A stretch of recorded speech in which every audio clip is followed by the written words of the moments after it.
The biggest assessment center mistake people make is fighting to become the leader. And the funny thing is, when I attended assessment centers at places such as JP Morgan, Barclays, and Goldman Sachs, I started to notice a pattern of problems. Minute 1, everyone wants to lead. Minute 2, the discussion goes off track. Minute 3, nobody remembers what's been agreed. Minute 4, 2 candidates start arguing, and minute 5, the group is deadlocked. Almost every candidate thought becoming the leader was the answer here, but every one of those problems actually needed a completely different skill set to succeed. You see, the loudest people in the room often don't get offers. And later, after interviewing candidates myself and speaking with multiple recruiters, I realized why. There are 4 other underrated roles that consistently stand out, starting with the first one, the timer. Every assessment center eventually runs into the same problem. You have those candidates that the second the task starts, they try to grab control. Okay, guys, let's get organized. I'll lead this. We should do it this way. They think assessors are looking for confidence, but what usually happens is they spend so much energy trying to look like a leader that they stop listening to everyone else. You see, leadership isn't talking first. Assessors want to see leadership by helping the team reach the best decision at the end of the assessment center. Now, being the timer was a role that I started with in my ACs because if you're naturally quieter, then this role is going to be incredibly underrated for you. On paper, it sounds boring. You're basically watching the clock, but here's what actually happens with the timer. Imagine you've got 20 minutes to complete the exercise. 5 minutes in, 2 people are debating a tiny detail. 10 minutes in, they're still debating it. Meanwhile, half the group hasn't even been discussed. This is where the timer becomes one of the most important people in the room. You can step in as a timer and say, guys, we've got 12 minutes left. Should we move on to the next section? Or we've only got a few minutes for recommendations. Let's make sure we leave time for that. The amazing thing here is everyone listens when you speak because you're not interrupting, you'll push your own agenda or opinions, you're helping the group succeed. And that means you get natural opportunities to speak throughout the exercise without forcing yourself into the conversation. As someone who was nervous in my first assessment centers, this was the role that gave me the most confidence. I didn't have to dominate the discussions. I just had to make sure that the discussion stayed on track. I enjoyed being the timer a lot, but the other role I gravitated towards was the note taker. So we're at minute 3 and nobody can remember what's been agreed. But when people hear the role of a note taker, they think you're just sitting there and writing things down, but that's not what really the job does. The real job of a note taker is helping the group make sense of what's happening, because without the note taker, here's what happens. One person wants option A, another person wants option B. Someone keeps interrupting, someone else hasn't spoken for 5 minutes, and then suddenly nobody can remember what the group has actually discussed and agreed on. And this is where the note taker becomes incredibly valuable. You're listening for patterns, who's agreeing, who's disagreeing, what points keep coming up, what decisions have actually been made or agreed. Then every so often you can jump in as a note taker and say, just to summarize where we are, these people seem to support option A because of cost, but we're still split on the implementation stage.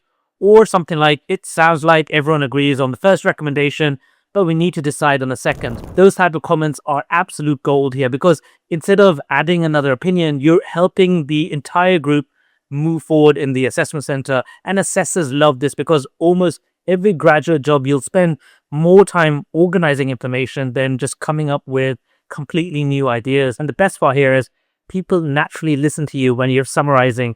You're not fighting for airtime, you're providing clarity here. So if you're a good listener, good at spotting patterns, and comfortable speaking occasionally rather than constantly, then the note taker role can be one of the highest impact roles in the room for you. Okay, moving on to the next one. And this isn't one I've personally done, but speaking to a few recruiting managers, they told me it's a role that's tricky to find. And if they do see someone with these traits, they immediately stand out to them. And that's the peacekeeper. So this might be the most powerful role in the entire assessment center, and almost no one deliberately chooses it. Here's a common scenario. 2 candidates both want to be the leader. One interrupts the other, someone gets defensive, the conversation starts becoming a debate instead of a discussion. And most candidates either join the argument or stay silent. The peacekeeper does something different. They acknowledge both sides. Sarah, I think your point about costs makes sense. And George, your point about growth is important too. Could we spend 2 minutes comparing both opinions? Notice what they're doing here. They're not taking sides. They're keeping the group moving forward. You see, assessors aren't looking for future politicians winning arguments. They're looking for future colleagues, people actually want to work with in investment banking, consulting, accounting, engineering, and technology. It doesn't really matter. Nobody wants the smartest person in the room if they make the room impossible to work in. One of the easiest ways to stand out is by bringing in quieter people in the conversation.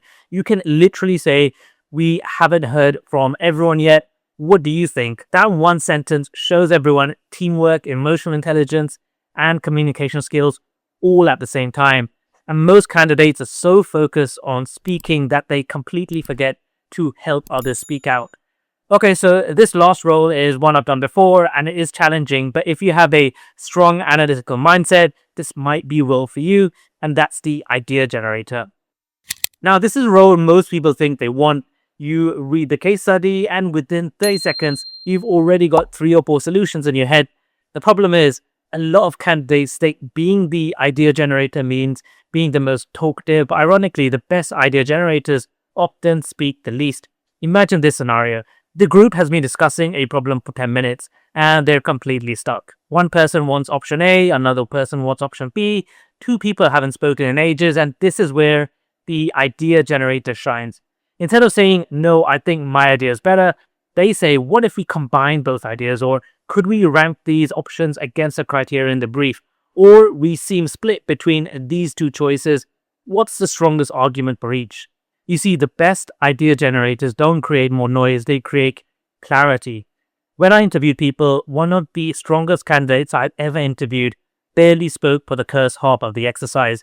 Then, when the discussion got messy, they simply asked one question about what the actual aim of the task was, and that got everyone aligned and focused again. That single contribution was worth more than the 10 minutes of talking and arguing with everyone else. So you go naturally analytical, creative, or good at seeing connections between ideas, then this role is perfect for you. You should now notice something common from these 4 roles. None of these roles involve trying to dominate the room. That's because assessment centers aren't testing whether you can become the CEO in 20 minutes. They're testing whether they actually want to work with you come Monday morning. See which one of these roles matches your strengths. And if you're organized, be the timer. If you're a great listener, be the note taker. If you're analytical, be the idea generator. And if you're emotionally intelligent, then be the peacekeeper. Get your role sorted before you approach the group exercise and you'll ace it. But the group exercise is just one part of the assessment center. If you want to learn tips for every stage, then I'll leave a video next to me where I cover that. Go check that out, and I'll see you all in the next video.